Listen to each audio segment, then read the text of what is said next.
Marjorie's 3 Gifts. By Louisa May Alcott. Marjorie's 3 Gifts. Marjorie sat on the doorstep, shelling peas, quite unconscious what a pretty picture she made, with the roses peeping at her through the lattice work of the porch, the wind playing hide-and-seek in her curly hair, while the sunshine with its silent magic changed her faded gingham to a golden gown, and shimmered on the bright tin pan as if it were a silver shield. Old Rover lay at her feet, the white kitten purred on her shoulder, and friendly robins hopped about her in the grass, chirping, "A happy birthday, Marjorie!" But the little maid neither saw nor heard, for her eyes were fixed on the green pods, and her thoughts were far away.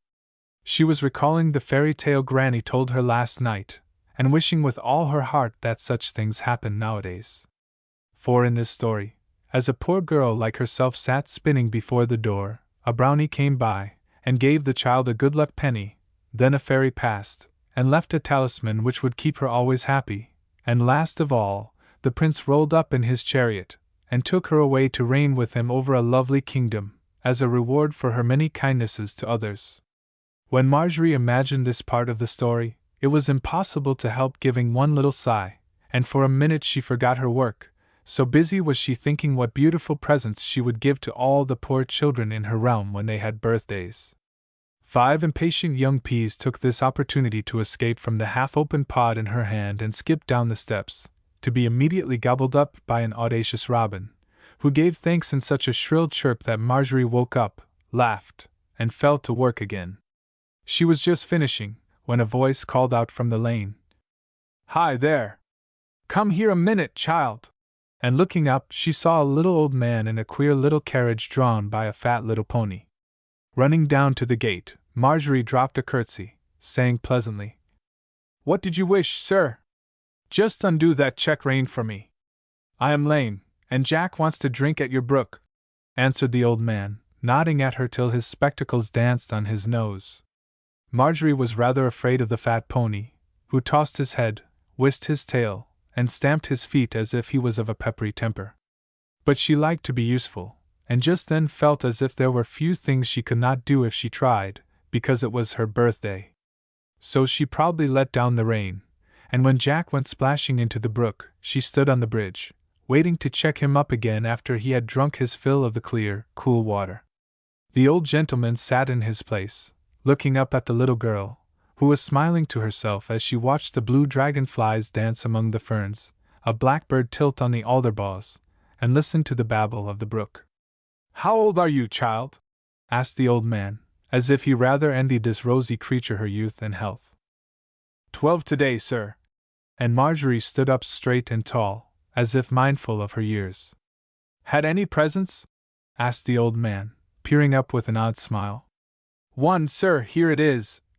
And she pulled out of her pocket a tin savings bank in the shape of a desirable family mansion, painted red, with a green door and black chimney. Proudly displaying it on the rude railing of the bridge, she added, with a happy face, "Granny gave it to me, and all the money in it is going to be mine." "How much have you got?" asked the old gentleman, who appeared to like to sit there in the middle of the brook, while Jack bathed his feet and leisurely gurgled and sneezed. "Not a penny yet, but I'm going to earn some," answered Marjorie, patting the little bank with an air of resolution pretty to see. "How will you do it?" continued the inquisitive old man. "Oh, I'm going to pick berries and dig dandelions, and weed, and drive cows, and do chores. It is vacation, and I can work all the time, and earn ever so much." "But vacation is playtime, how about that?" "Why, that sort of work is play, and I get bits of fun all along. I always have a good swing when I go for the cows, and pick flowers with the dandelions. Weeding isn't so nice, but berrying is very pleasant, and we have good times all together." "What shall you do with your money when you get it?" "Oh, lots of things. Buy books and clothes for school, and if I get a great deal, give some to Granny. I'd love to do that, for she takes care of me, and I'd be so proud to help her." "Good little lass," said the old gentleman, as he put his hand in his pocket. "Would you now?" he added, apparently addressing himself to a large frog who sat upon a stone, looking so wise and grandfatherly that it really did seem quite proper to consult him. At all events, He gave his opinion in the most decided manner, for, with a loud croak, he turned an undignified somersault into the brook, splashing up the water at a great rate. Well, perhaps it wouldn't be best on the whole. Industry is a good teacher, and money cannot buy happiness, as I know to my sorrow. The old gentleman still seemed to be talking to the frog, and as he spoke he took his hand out of his pocket with less in it than he had at first intended. What a very queer person, thought Marjorie, for she had not heard a word, and wondered what he was thinking about down there. Jack walked out of the brook just then, and she ran to check him up, not an easy task for little hands, as he preferred to nibble the grass on the bank. But she did it cleverly, smoothed the ruffled mane, and dropping another curtsy, stood aside to let the little carriage pass. Thank you, child, thank you. Here is something for your bank, and good luck to it. As he spoke, the old man laid a bright gold dollar in her hand, patted the rosy cheek, and vanished in a cloud of dust, leaving Marjorie so astonished at the grandeur of the gift, that she stood looking at it as if it had been a fortune. It was to her, and visions of pink calico gowns, new grammars, and fresh hat ribbons danced through her head in delightful confusion, as her eyes rested on the shining coin in her palm. Then, with a solemn air, she invested her first money by popping it down the chimney of the Scarlet Mansion, and peeping in with one eye to see if it landed safely on the ground floor. This done, she took a long breath, and looked over the railing, to be sure it was not all a dream. No, the wheel marks were still there, the brown water was not yet clear, and if a witness was needed, there sat the big frog again, looking so like the old gentleman, with his bottle-green coat, speckled trousers, and twinkling eyes, that Marjorie burst out laughing, and clapped her hands, saying aloud, I'll play he was the brownie, and this is the good luck penny he gave me. Oh, what fun! And away she skipped, rattling the dear new bank like a castanet. When she had told Granny all about it, she got knife and basket, and went out to dig dandelions, for the desire to increase her fortune was so strong, she could not rest a minute. Up and down she went, so busily peering and digging, that she never lifted up her eyes till something like a great white bird skimmed by so low she could not help seeing it. A pleasant laugh sounded behind her as she started up, and looking round, she nearly sat down again in sheer surprise, for there close by was a slender little lady, comfortably established under a big umbrella. If there were any fairies, I'd be sure that was one, thought Marjorie, staring with all her might, for her mind was still full of the old story, and curious things do happen on birthdays, as every one knows. It really did seem rather elfish to look up suddenly, and see a lovely lady all in white, with shining hair and a wand in her hand, sitting under what looked very like a large yellow mushroom in the middle of a meadow, where, till now, nothing but cows and grasshoppers had been seen. Before Marjorie could decide the question, the pleasant laugh came again, and the stranger said, pointing to the white thing that was still fluttering over the grass like a little cloud, Would you kindly catch my hat for me, before it blows quite away?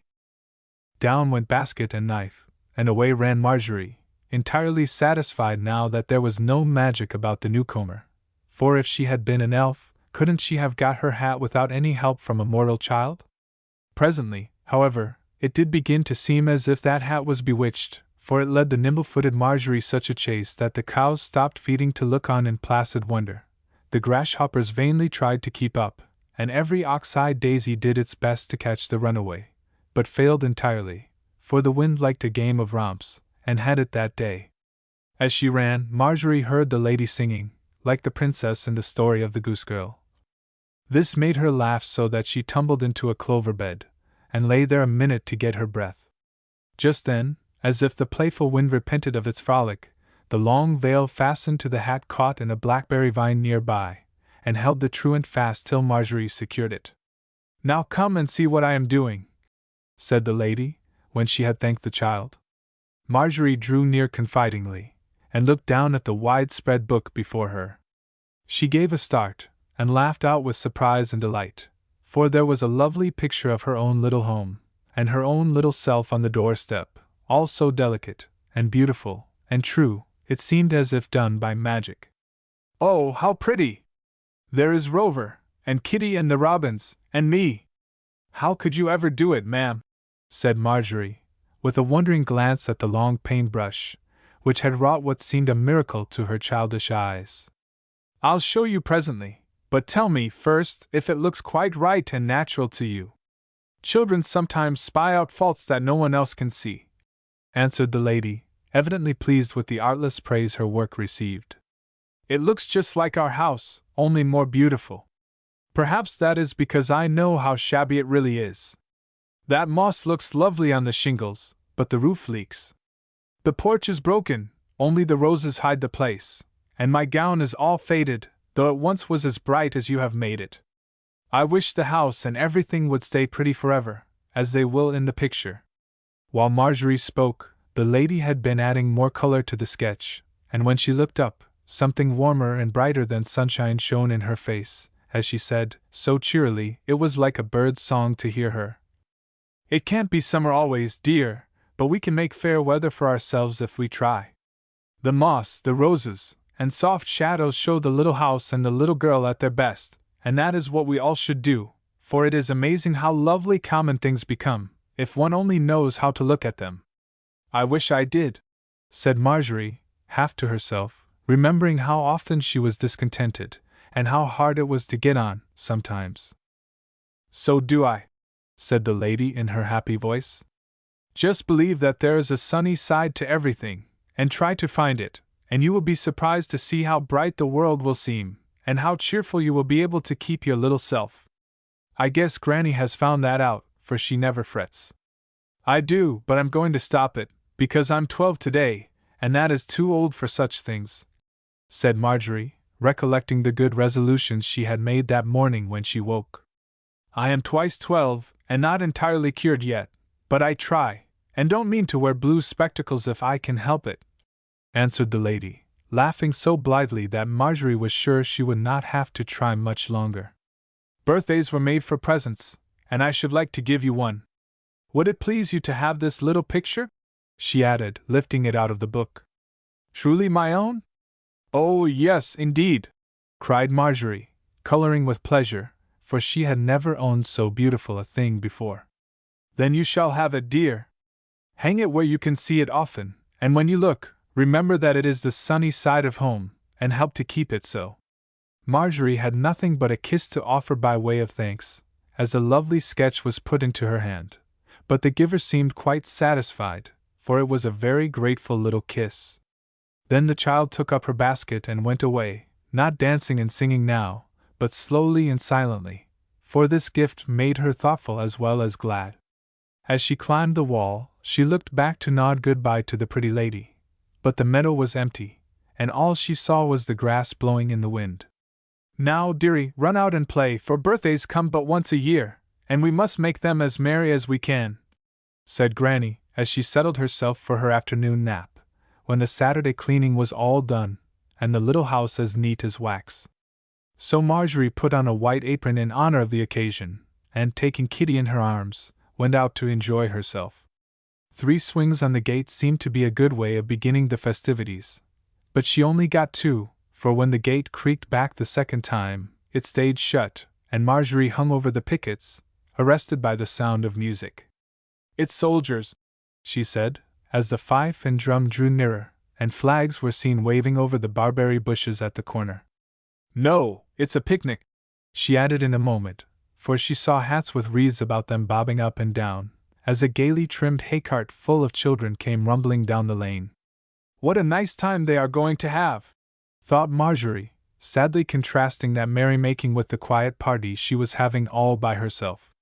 Suddenly her face shone, and Kitty was waved over her head like a banner, as she flew out of the gate, crying, rapturously, "It's Billy! And I know he's come for me!" It certainly was Billy, proudly driving the old horse, and beaming at his little friend from the bower of flags and chestnut boughs, where he sat in state, with a crown of daisies on his sailor hat and a spray of blooming sweetbriar in his hand. Waving his rustic scepter, he led off the shout of "Happy birthday, Marjorie!" which was set up as the wagon stopped at the gate, and the green boughs suddenly blossomed with familiar faces, all smiling on the little damsel, who stood in the lane quite overpowered with delight. "It's a surprise party!" cried one small lad, tumbling out behind. "We are going up the mountain to have fun," added a chorus of voices, as a dozen hands beckoned wildly. "We got it up on purpose for you, so tie your hat and come away," said a pretty girl, leaning down to kiss Marjorie, who had dropped Kitty, and stood ready for any splendid enterprise. A word to Granny, and away went the happy child, sitting up beside Billy, under the flags that waved over a happier load than any royal chariot ever bore. It would be vain to try and tell all the plays and pleasures of happy children on a Saturday afternoon, but we may briefly say that Marjorie found a mossy stone all ready for her throne, and Billy crowned her with a garland like his own. That a fine banquet was spread, and eaten with a relish many a Lord Mayor's feast has lacked. Then how the whole court danced and played together afterward. The lords climbed trees and turned somersaults, the ladies gathered flowers and told secrets under the sweetfern bushes, the queen lost her shoe jumping over the waterfall, and the king paddled into the pool below and rescued it. A happy little kingdom, full of summer sunshine, innocent delights, and loyal hearts, for love ruled, and the only war that disturbed the peaceful land was waged by the mosquitoes as night came on. Marjorie stood on her throne watching the sunset, while her maids of honor packed up the remains of the banquet, and her knights prepared the chariot. All the sky was gold and purple, all the world bathed in a soft, red light, and the little girl was very happy as she looked down at the subjects who had served her so faithfully that day. "Have you had a good time, Margie?" asked King William, who stood below, with his royal nose on a level with Her Majesty's two dusty little shoes. "Oh, Billy, it has been just splendid! But I don't see why you should all be so kind to me," answered Marjorie, with such a look of innocent wonder that Billy laughed to see it. "Because you are so sweet and good, we can't help loving you, that's why," he said, as if this simple fact was reason enough. "I'm going to be the best girl that ever was, and love everybody in the world," cried the child, stretching out her arms as if ready, in the fullness of her happy heart, to embrace all creation. "Don't turn into an angel and fly away just yet, but come home, or Granny will never lend you to us any more." With that, Billy jumped her down, and away they ran, to ride gaily back through the twilight, singing like a flock of nightingales. As she went to bed that night, Marjorie looked at the red bank, the pretty picture, and the daisy crown, saying to herself, "It has been a very nice birthday, and I am something like the girl in the story, after all, for the old man gave me a good luck penny, the kind lady told me how to keep happy, and Billy came for me like the prince. The girl didn't go back to the poorhouse again, but I'm glad I did, for my granny isn't a cross one, and my little home is the dearest in the world." Then she tied her nightcap, said her prayers, and fell asleep, but the moon, looking in to kiss the blooming face upon the pillow, knew that 3 good spirits had come to help little Marjorie from that day forth, and their names were Industry, Cheerfulness, and Love. Roses and Forget-Me-Nots. Aye, roses. It was a cold November storm, and everything looked forlorn. Even the pert sparrows were draggle-tailed and too much out of spirits to fight for crumbs with the fat pigeons who tripped through the mud with their little red boots, as if in haste to get back to their cozy home in the dovecot. But the most forlorn creature out that day was a small errand girl, with a bonnet box on each arm, and both hands struggling to hold a big broken umbrella. A pair of worn-out boots let in the wet upon her tired feet, a thin cotton dress and an old shawl poorly protected her from the storm, and a faded hood covered her head. The face that looked out from this hood was too pale and anxious for one so young, and when a sudden gust turned the old umbrella inside out with a crash, despair fell upon poor Lizzie, and she was so miserable she could have sat down in the rain and cried. But there was no time for tears, so, dragging the dilapidated umbrella along, she spread her shawl over the bonnet boxes and hurried down the broad street, eager to hide her misfortunes from a pretty young girl who stood at a window laughing at her. She could not find the number of the house where one of the fine hats was to be left, and after hunting all down one side of the street, she crossed over, and came at last to the very house where the pretty girl lived. She was no longer to be seen, and with a sigh of relief, Lizzie rang the bell, and was told to wait in the hall while Miss Bell tried the hat on. Glad to rest, she warmed her feet, righted her umbrella, and then sat looking about her with eyes quick to see the beauty and the comfort that made the place so homelike and delightful. A small waiting room opened from the hall, and in it stood many blooming plants, whose fragrance attracted Lizzie as irresistibly as if she had been a butterfly or bee. Slipping in, she stood enjoying the lovely colors, sweet odors, and delicate shapes of these household spirits, for Lizzie loved flowers passionately, and just then they possessed a peculiar charm for her. One particularly captivating little rose won her heart, and made her long for it with a longing that became a temptation too strong to resist. It was so perfect, so like a rosy face smiling out from the green leaves, that Lizzie could not keep her hands off it, and having smelt, touched, and kissed it, she suddenly broke the stem and hid it in her pocket. Then, frightened at what she had done, she crept back to her place in the hall, and sat there, burdened with remorse. A servant came just then to lead her upstairs, for Miss Bell wished the hat altered, and must give directions. With her heart in a flutter, and pinker roses in her cheeks than the one in her pocket, Lizzie followed to a handsome room, where a pretty girl stood before a long mirror with the hat in her hand. "Tell Madame Tiffany that I don't like it at all, for she hasn't put in the blue plume Mamma ordered, and I won't have rosebuds, they are so common," said the young lady, in a dissatisfied tone, as she twirled the hat about. "Yes, miss," was all Lizzie could say, for she considered that hat the loveliest thing a girl could possibly own. "You had better ask your mamma about it, Miss Bell, before you give any orders. She will be up in a few moments, and the girl can wait," put in a maid, who was sewing in the anteroom. "I suppose I must, but I won't have roses," answered Belle crossly. Then she glanced at Lizzie, and said more gently, "You look very cold, come and sit by the fire while you wait." "I'm afraid I'll wet the pretty rug, miss, my feet are sopping," said Lizzie, gratefully, but timidly. "So they are. Why didn't you wear rubber boots?" "I haven't got any." "I'll give you mine then, for I hate them, and as I never go out in wet weather, they are of no earthly use to me. Marie, bring them here, I shall be glad to get rid of them, and I'm sure they'll be useful to you." "Oh, thank you, miss. I'd like 'em ever so much, for I'm out in the rain half the time, and get bad colds because my boots are old," said Lizzie, smiling brightly at the thought of the welcome gift. "I should think your mother would get you warmer things," began Belle, who found something rather interesting in the shabby girl, with shy bright eyes, and curly hair bursting out of the old hood. "I haven't got any mother," said Lizzie, with a pathetic glance at her poor clothes. "I'm so sorry. Have you brothers and sisters?" asked Belle, hoping to find something pleasant to talk about, for she was a kind little soul. "No, miss, I've got no folks at all." "Oh dear, how sad! Why, who takes care of you?" cried Belle, looking quite distressed. "No one, I take care of myself. I work for Madame, and she pays me $1 a week. I stay with Mrs. Brown, and chore round to pay for my keep. My dollar don't get many clothes, so I can't be as neat as I'd like." And the forlorn look came back to poor Lizzie's face. Belle said nothing, but sat among the sofa cushions, where she had thrown herself, looking soberly at this other girl, no older than she was, who took care of herself and was all alone in the world. It was a new idea to Belle, who was loved and petted as an only child is apt to be.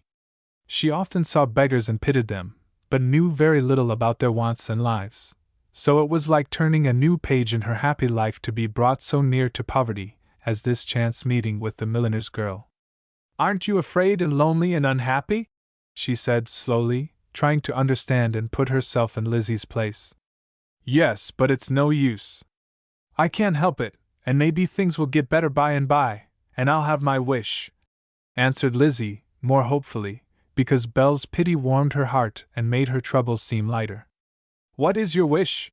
asked Belle, hoping Mamma wouldn't come just yet, for she was getting interested in the stranger. "To have a nice little room, and make flowers like a French girl I know. It's such pretty work, and she gets lots of money, for everyone likes her flowers. She shows me how sometimes, and I can do leaves first rate, but—" There Lizzie stopped suddenly, and the color rushed up to her forehead, for she remembered the little rose in her pocket, and it weighed upon her conscience like a stone. Before Belle could ask what was the matter, Marie came in with a tray of cake and fruit, saying, Here's your lunch, Miss Bell. Put it down, please, I'm not ready for it yet. And Belle shook her head as she glanced at Lizzie, who was staring hard at the fire with such a troubled face that Belle could not bear to see it. Jumping out of her nest of cushions, she heaped a plate with good things, and going to Lizzie, offered it, saying, with a gentle courtesy that made the act doubly sweet, "Please have some, you must be tired of waiting." But Lizzie could not take it, she could only cover her face and cry, for this kindness rent her heart and made the stolen flour a burden too heavy to be borne. "Oh, don't cry so! Are you sick? Have I been rude? Tell me all about it, and if I can't do anything, Mama can," said Belle, surprised and troubled. "No, I'm not sick, I'm bad, and I can't bear it when you are so good to me," sobbed Lizzie, quite overcome with penitence, and taking out the crumpled rose, she confessed her fault with many tears. "Don't feel so much about such a little thing as that," began Belle warmly, then checked herself, and added, more soberly, "It was wrong to take it without leave, but it's all right now, and I'll give you as many roses as you want, for I know you are a good girl." "Thank you. I didn't want it only because it was pretty, but I wanted to copy it. I can't get any for myself, and so I can't do my make-believe ones well. Madame won't even lend me the old ones in the store, and Estelle has none to spare for me, because I can't pay her for teaching me. She gives me bits of muslin and wire and things, and shows me now and then. But I know if I had a real flower I could copy it, so she'd see I did know something, for I try real hard.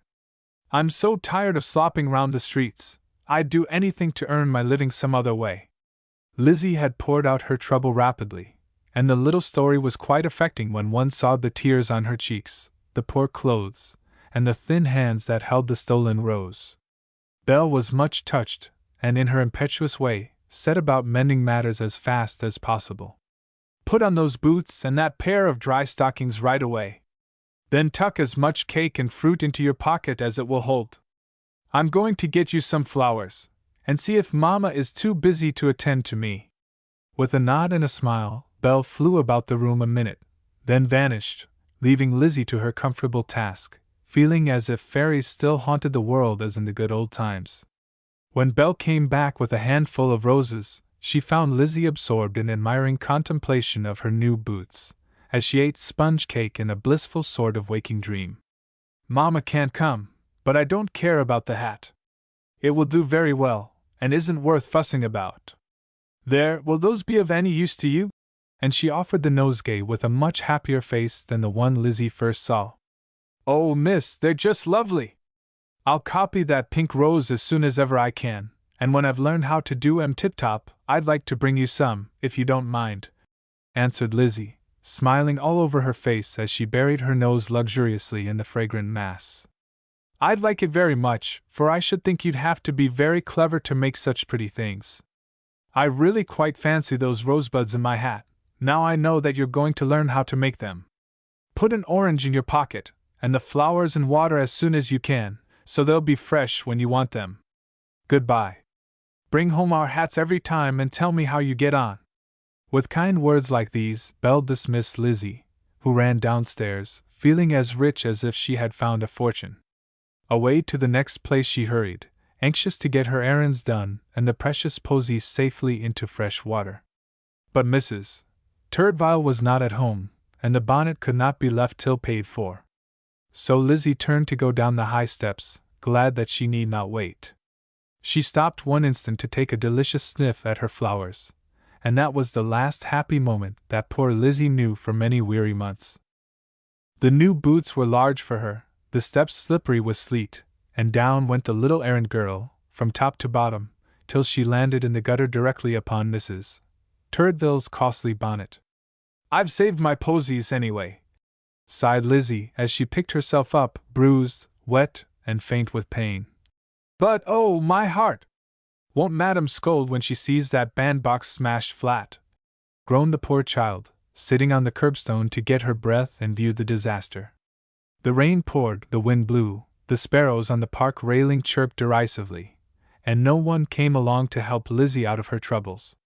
Slowly she gathered up her burdens, painfully she limped away in the big boots, and the last the naughty sparrows saw of her was a shabby little figure going round the corner, with a pale, tearful face held lovingly over the bright bouquet that was her one treasure and her only comfort in the moment which brought to her the great misfortune of her life.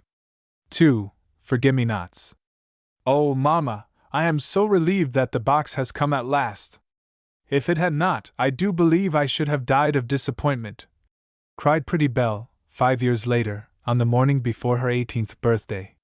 It would have been a serious disappointment, darling, for I had set my heart on your wearing my gift tomorrow night, and when the steamers kept coming in without my trunk from Paris, I was very anxious. I hope you will like it. Dear Mamma, I know I shall like it. Your taste is so good and you know what suits me so well.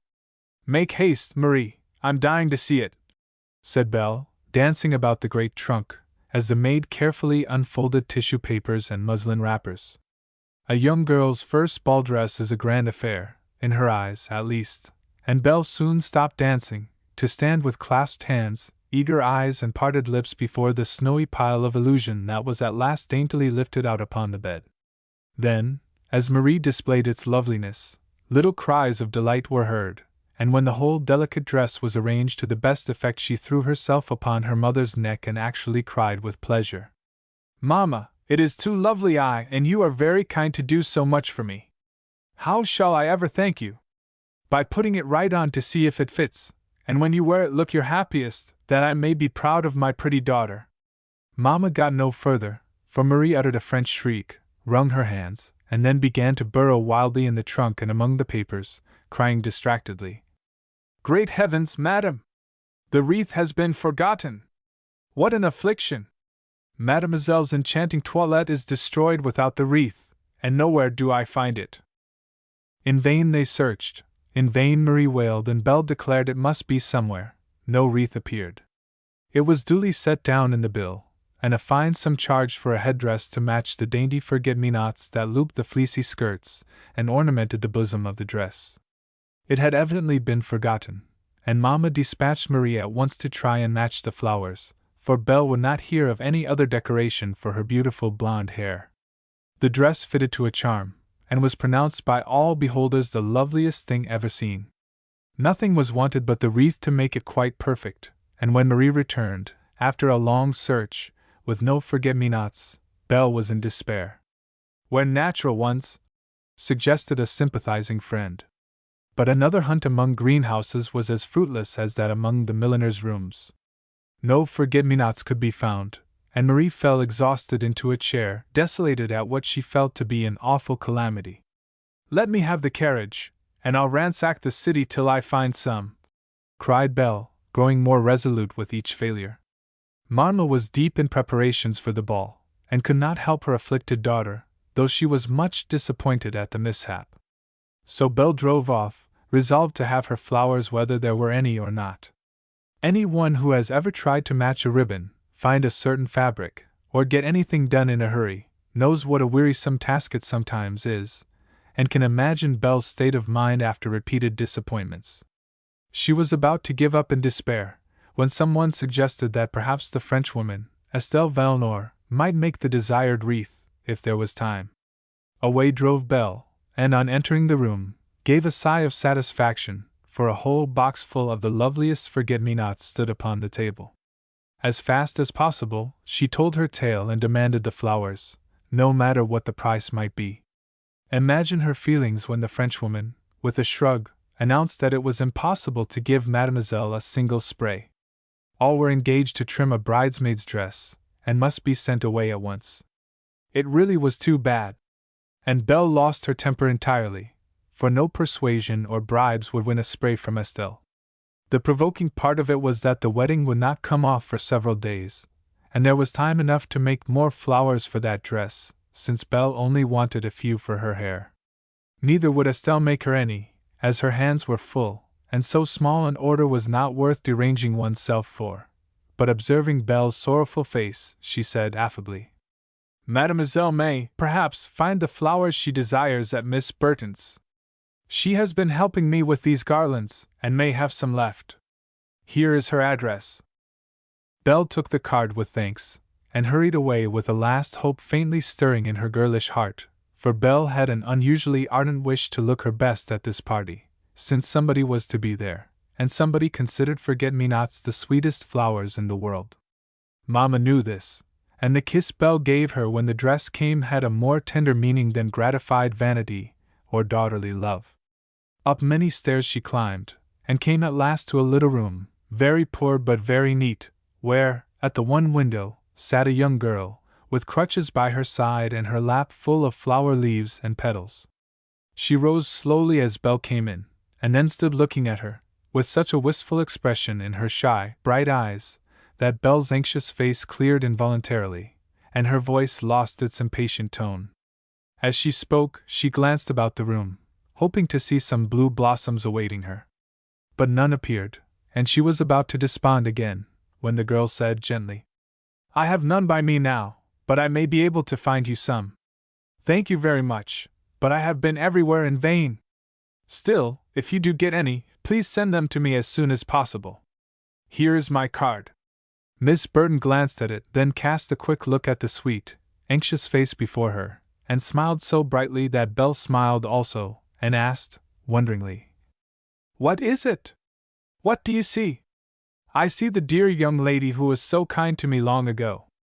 You don't remember me, and never knew my name, but I never have forgotten you all these years. I always hoped I could do something to show how grateful I was, and now I can, for you shall have your flowers if I sit up all night to make them." But Belle still shook her head and watched the smiling face before her with wondering eyes, till the girl added, with sudden color in her cheeks, "Ah, you've done so many kind things in your life, you don't remember the little errant girl from Madame Tiffany's who stole a rose in your hall, and how you gave her rubber boots and cake and flowers, and were so good to her she couldn't forget it if she lived to be 100.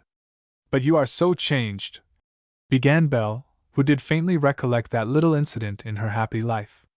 "Yes, I had a fall and hurt myself so that I shall always be lame." And Lizzie went on to tell how Madame had dismissed her in a rage, how she lay ill till Mrs. Brown sent her to the hospital, and how for a year she had suffered much alone, in that great house of pain, before one of the kind visitors had befriended her. While hearing the story of the 5 years, that had been so full of pleasure, ease and love for herself, Belle forgot her errand, and sitting beside Lizzie, listened with pitying eyes to all she told of her endeavors to support herself by the delicate handiwork she loved. "I'm very happy now," ended Lizzie, looking about the little bare room with a face full of the sweetest content. "I get nearly work enough to pay my way, and Estelle sends me some when she has more than she can do. I've learned to do it nicely, and it is so pleasant to sit here and make flowers instead of trudging about in the wet with other people's hats. Though I do sometimes wish I was able to trudge, one gets on so slowly with crutches." A little sigh followed the words, and Belle put her own plump hand on the delicate one that held the crutch, saying, in her cordial young voice, "I'll come and take you to drive sometimes, for you are too pale, and you'll get ill sitting here at work day after day. Please let me, I'd love to, for I feel so idle and wicked when I see busy people like you that I reproach myself for neglecting my duty and having more than my share of happiness." Lizzie thanked her with a look, and then said, in a tone of interest that was delightful to hear, "Tell about the wreath you want. I should so love to do it for you, if I can." Belle had forgotten all about it in listening to this sad little story of a girl's life.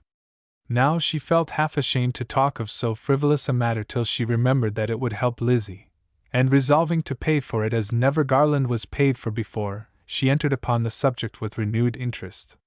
"You shall have the flowers in time for your ball tomorrow night. I will engage to make a wreath that will please you, only it may take longer than I think. Don't be troubled if I don't send it till evening, it will surely come in time. I can work fast, and this will be the happiest job I ever did," said Lizzie, beginning to lay out mysterious little tools and bend delicate wires. "You are altogether too grateful for the little I have done. It makes me feel ashamed to think I did not find you out before and do something better worth thanks. Ah, it wasn't the boots or the cake or the roses, dear Miss Belle.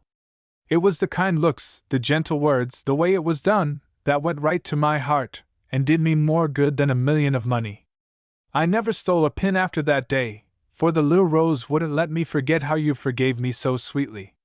I sometimes think it kept me from greater temptations, for I was a poor, forlorn child, with no one to keep me good. Pretty Belle looked prettier than ever as she listened, and a bright tear stood in either eye like a drop of dew on a blue flower. It touched her very much to learn that her little act of childish charity had been so sweet and helpful to this lonely girl, and now lived so freshly in her grateful memory. It showed her, suddenly, how precious little deeds of love and sympathy are, how strong to bless, how easy to perform, how comfortable to recall. Her heart was very full and tender just then, and the lesson sunk deep into it never to be forgotten. She sat a long time watching flowers bud and blossom under Lizzie's skillful fingers, and then hurried home to tell all her glad news to Mamma.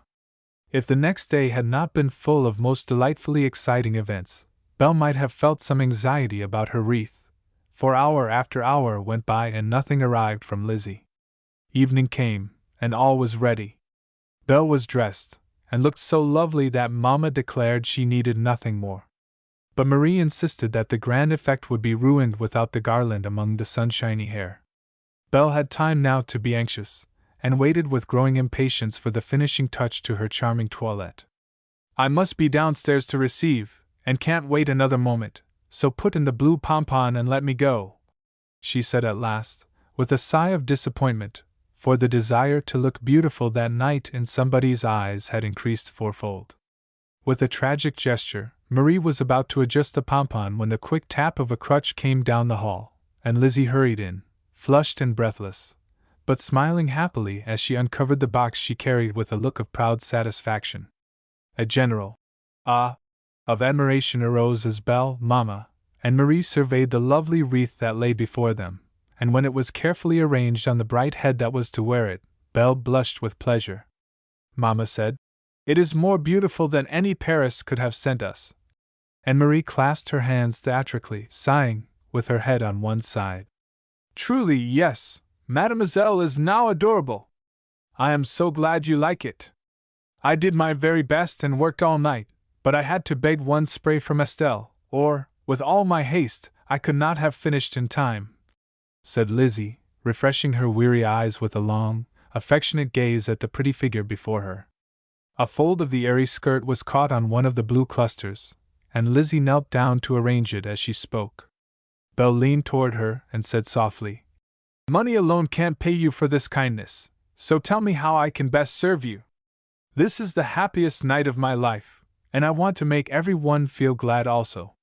"Then don't talk of paying me, but promise that I may make the flowers you wear on your wedding day," whispered Lizzie, kissing the kind hand held out to help her rise, for on it she saw a brilliant ring, and in the blooming, blushing face bent over her she read the tender little story that somebody had told Belle that day. "So you shall!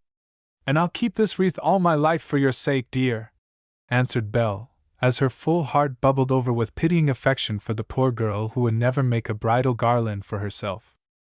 Belle kept her word, even when she was in a happy home of her own, for out of the dead roses bloomed a friendship that brightened Lizzie's life, and long after the blue garland was faded Belle remembered the helpful little lesson that taught her to read the faces poverty touches with a pathetic eloquence, which says to those who look, "Forget me not,"